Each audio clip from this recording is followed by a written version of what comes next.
Fala galera, bem-vindos à disciplina de resistência materiais, sou o professor Pablo Amorim.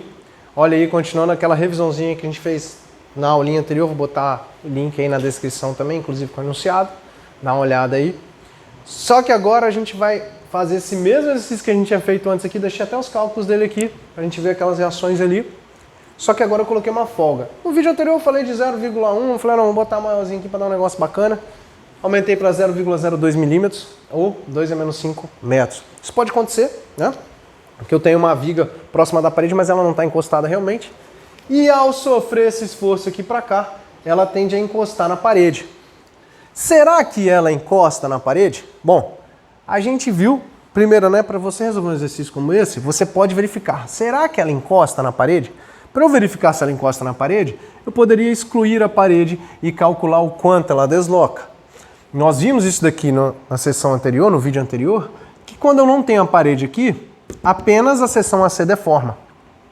E nós calculamos que lá ela chega a deformar 5 vezes 10 a menos 3 metros. 5 vezes 10 a menos 5 metros, que é maior do que isso daqui. Então quer dizer, ela encosta assim na parede e ela não consegue deformar aqueles 5 vezes 10 a menos 5. Ela deforma só esse camarada aqui. O resto, um compensa o outro ali dentro. Então olha só, galera. Esse exercício é semelhante aos outros. Se a gente tentar fazer lá, né, diagrama de corpo livre, para calcular essas reações, já estou considerando que ela vai encostar na parede. Podem fazer o cálculo antes e verificar. Como é que faz o cálculo? Deslocamento da seção AC é igual à força interna da seção AC, que é 80, vezes o comprimento da seção AC dividido pela área da seção AC. E o módulo de velocidade, que nesse caso aí, apaguei de novo, é um aço, né? E ele tem lá 200 gigapascal. Pô, bacana. Então, olha só.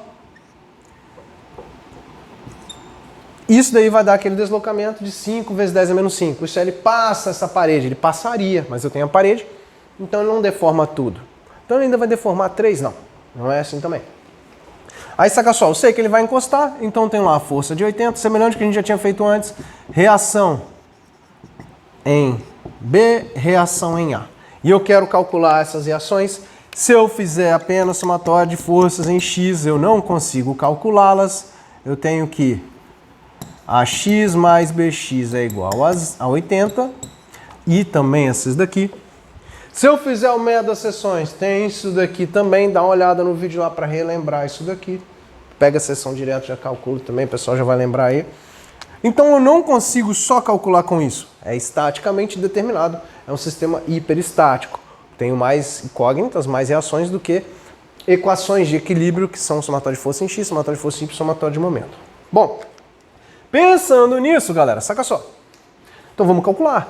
A gente sabe que o deslocamento, igual a gente fez antes, né? Deslocamento de AB, de A até B, vai ser o deslocamento das suas seções. Isso é, AC mais BC. Nós sabemos que a seção BC ao encostar sofre compressão, como nós vimos antes. Então isso aqui seria um negativo, né? Nós sabemos que isso daqui é igual a zero.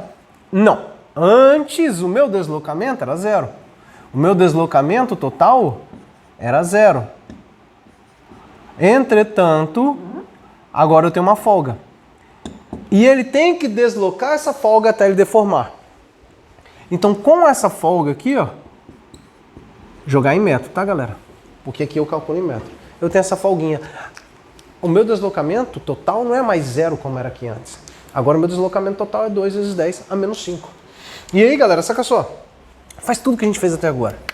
2 vezes 10 a menos 5 é igual a força de AC vezes comprimento de AC dividido pela área de AC módulo da velocidade de AC, que é, menos força de, oh meu Deus do céu, estou pensando em B aqui, perdão, força de BC vezes comprimento de BC dividido pela área de BC e módulo da velocidade de BC.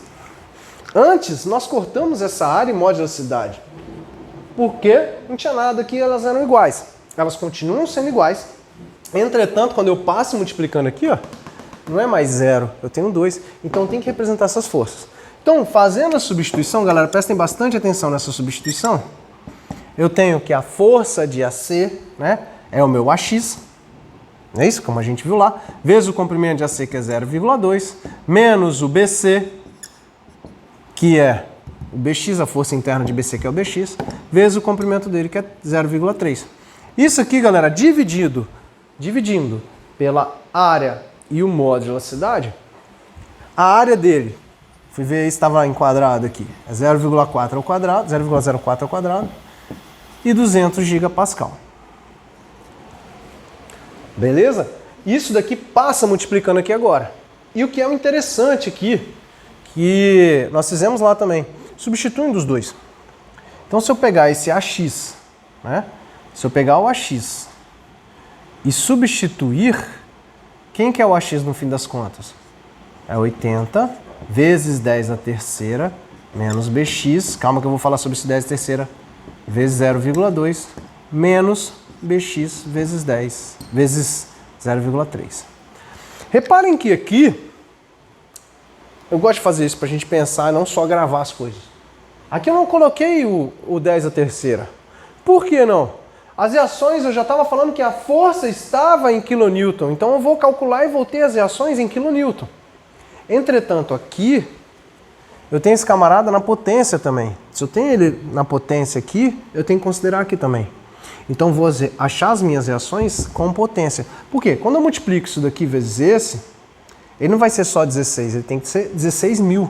Quando eu multiplico esse vezes esse, eu vou ter um valor grande também. Só para a gente ter ideia, eu vou ter lá os 6.400, que é essa multiplicação, que é igual a 16.000, vezes, né? 16.000, passei multiplicando aqui, menos BX vezes 0,2, ou 0,2 BX, passei isso tudo para cá, passei isso aqui multiplicando, menos 0,3 BX.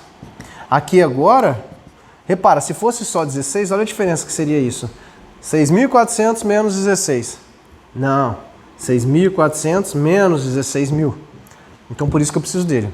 Para cá fica negativo quando eu passo ele para cá, só que esse camarada também é negativo. Vocês vão conseguir achar aí que o BX vai ser igual a 19,2. E o meu AX, minha reação em AX, estou olhando aqui a colinha, galera, já tinha calculado isso? 60,8 kN. Galera, olha só que bacana. Repara como é que o BX diminuiu. Antes era 32, agora é 19,2. Por quê? Antes, todo esforço que eu fazia já distribuía direto para os dois perfis. Aí tem explicação de deformação, de tensão e tudo mais. Agora, galera, todo esforço que eu faço, ele precisa de primeiro deformar o 0,02. E quem é que deforma? É o AX, é o AC, perdão. Então, o AC dele já começa a deformar, então já tem uma reação aqui, até ele encostar lá. Quando ele encosta lá, eu já tenho uma reação aqui, e ainda o resto do esforço que vai deformar tudo, né, a minha seção como toda, vai distribuir para cá e para cá. Antes não, ela já era distribuída direto. Agora, até ela encostar, ela já começa com uma força aqui, por isso que ela é maior. Beleza, galera? Espero que tenham gostado. Dá um like aí, qualquer dúvida, comenta aí, manda aí. Bons estudos, galera. Valeu!